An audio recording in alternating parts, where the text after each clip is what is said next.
nhom phong ta sầm lập luôn ấy thì cô cái lấy tới cồn chắc thôi chặt vịnh lăng tới nặt cồn lăng tới nặt cồn cô chư pê ca bị muốn chư pê chư bị muốn mi thì mẹ đọcไปchư pê nơi tập ấy nè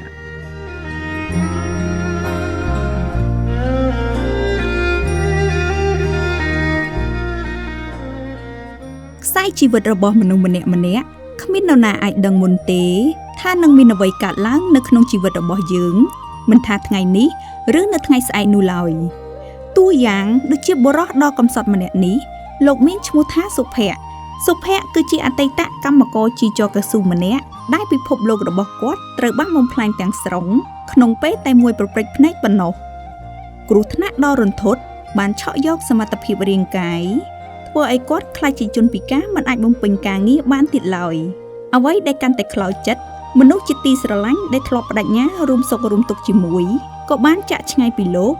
បន្សល់ទុកកូនតូចៗពីរនាក់នៅជាមួយយ៉ាងកំសត់ចាប់ពីថ្ងៃដែលខ្ញុំជួបគ្រោះថ្នាក់នឹងមកខ្ញុំរងទុក្ខនេះថាយើងមានវិបត្តិ ទីមួយយើងបាត់ជើងហើយយើងបាត់ខ្ញុំបាត់បងអវយវៈភេទនឹងទៀតខ្ញុំរត់ថ្ងៃខ្ញុំទឹកនោមខ្ញុំទូបងតាមស៊ីយ៉ូទេដល់ពេលលីមួកនោះក៏ខ្ញុំទូបងតាមបាពោះដែរអត់មានអីទៅត្រូវនេះទៀតទេខ្ញុំអស់ហើយលេងហើយទាំងជើងទាំងអវយវៈភេទអស់ហើយក្នុងគ្រាគ្រោះថ្នាក់ដ៏រន្ធត់នោះ បានធ្វើឲ្យរូបលោកធ្លាក់ខ្លួនទៅជាមនុស្សពិការដែលរូបលោកពិបាកទទួលយកការពិតនិងចង់បញ្ចប់ជីវិតខ្លួនឯងទៀតផងប៉ុន្តែតថភាពពិតមិនបានដុតបំផ្លាញគាត់ឡើយព្រោះតែសុភ័ក្រជាសមាជិកបសសខ្ញុំផងតែសម្រាប់ខ្លួនឯងទេព្រោះកលេចទៅកូនអញ្ចឹងធ្វើចិត្តវិញ ស្លឹងទៅអាណិតកូនស្លឹងទៅអាណិតកូនព្រោះឈឺពេកកាលពីមុនឈឺពេកឈឺពីមុនមានគ្នាម្នាក់ដល់ពេលឈឺពេកនៅតែ3នាក់បើសិនជាអត់មានបានបសសទេគឺគ្រួសារខ្ញុំក៏មិនអាចនឹងមានលទ្ធភាពព្យាបាលខ្ញុំដែរព្រោះគិតមើលយើងអស់មួយជំហានខ្លួនហើយយើងបាត់បង់ទាំងអវយវៈភេទទៀតយើងត្រូវការវះត្រូវការលុយ ដើម្បីឲ្យគ្រូពេទ្យព្យាបាលចំនួនប្រាក់នៃការព្យាបាលនៅពេទ្យកាលម៉ែតហ្នឹងអស់សាច់ប្រាក់ក៏ច្រើនដែរវាជិត $20,000 នោះដល់ពេលអញ្ចឹងបសសជួយខ្ញុំច្រើនក្នុងមួយខែផ្ដល់ឲ្យខ្ញុំប្រាក់ខែ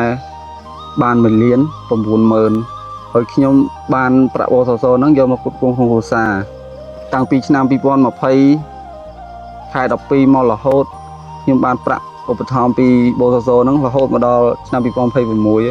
អញ្ចឹង 5 ឆ្នាំជាងហ្នឹងខ្ញុំធូរស្បើយច្រើនដែលមានបានបសសធានារ៉ាប់រងអាយុជីវិតខ្ញុំផ្ដល់ប្រាក់ខែដល់ខ្ញុំជីវិតពិតអាចនឹងដកហូតអ្វីៗគ្រប់យ៉ាងពីយើង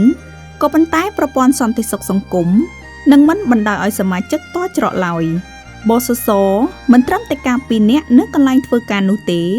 ប៉ុន្តែជាបង្អែកដ៏រឹងមាំការពីអ្នកនិងគ្រួសាររបស់អ្នកនៅគ្រប់កលៈទេសៈមិនថាថ្ងៃនេះឬថ្ងៃស្អែកឡើយស្ថានភាពរបស់គាត់ក្រោយពីគ្រោះថ្នាក់ហើយខាងខ្ញុំតែងតែព្យាយាមចុះសម្របសម្រួលពិនិត្យតាមដានទៅលើស្ថានភាពរបស់គាត់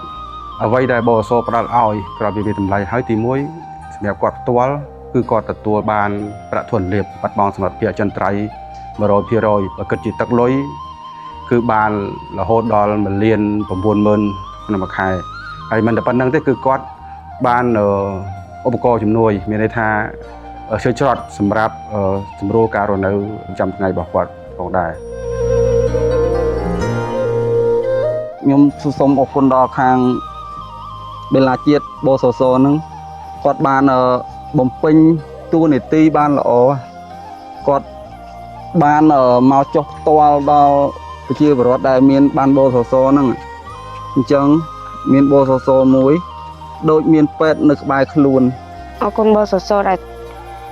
ជួយគ្រួសារខ្ញុំនិងជួយប៉ារបស់ខ្ញុំដល់ថ្ងៃនេះអត់បសសគ្រួសារខ្ញុំពិបាក បសសជានិមិត្តរូបនៃសុខភាពនិងសុភមង្គលគ្រួសារអ្នក